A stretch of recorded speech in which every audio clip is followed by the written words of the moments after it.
第12课每人第12你អ្នកណា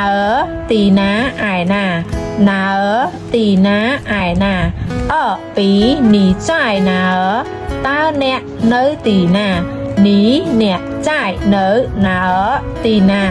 你在哪តើអ្នកនៅទីណា3你要去哪អ្នកចង់ទៅណា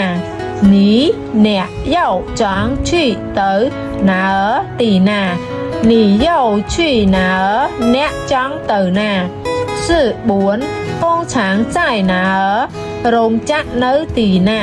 工厂រោងចក្រ在នៅណាទីណា工厂在哪